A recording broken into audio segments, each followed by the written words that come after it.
ஆண்டவர் இயேசு கிறிஸ்து தேவன்தான் என்றாலும் அந்த தேவனுக்குரிய உரிமைகளை அவர் பிடித்து தொங்கிக் கொண்டிருக்கவில்லை. பிதாவின் சித்தத்துக்கு அவர் முற்றிலுமாக தம்மையே அர்ப்பணித்திருந்தார். சில உதாரணங்கள் பாருங்களேன்.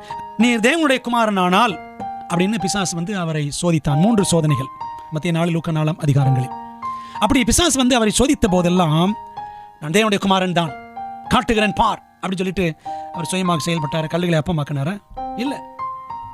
அது மட்டுமல்ல, இவன் இஸ்ரவேலின் ராஜாவானால் இப்பொழுது சிலுவையிலிருந்து இறங்கி வரட்டும், அப்பொழுது இவனை விசுவாசிப்போம்.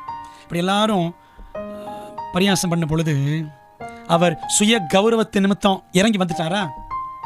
நான் இஸ்ரவேலின் ராஜா தான், இறங்கி காட்டுகிறேன் பார் அப்படின்னு இறங்கினாரா? அவர் இறங்கி இருந்தாருன்னு வச்சுக்கோங்களேன், நம்ம எல்லாரும் குழியில் இறங்க வேண்டியது இருந்திருக்கும். இன்னொரு இடத்துல பிலாத்து இயேசுவை நோக்கி என்ன சொன்னா பாருங்க. யோவான் 19 அதிகாரம் 10 உனக்கு என்ன அதிகாரம்?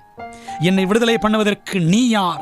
நான் யார் என்று உனக்கு தெரியுமா என்று இயேசு சுய கர்வத்தால் ஒன்றும் வீரவசனம் பேசல.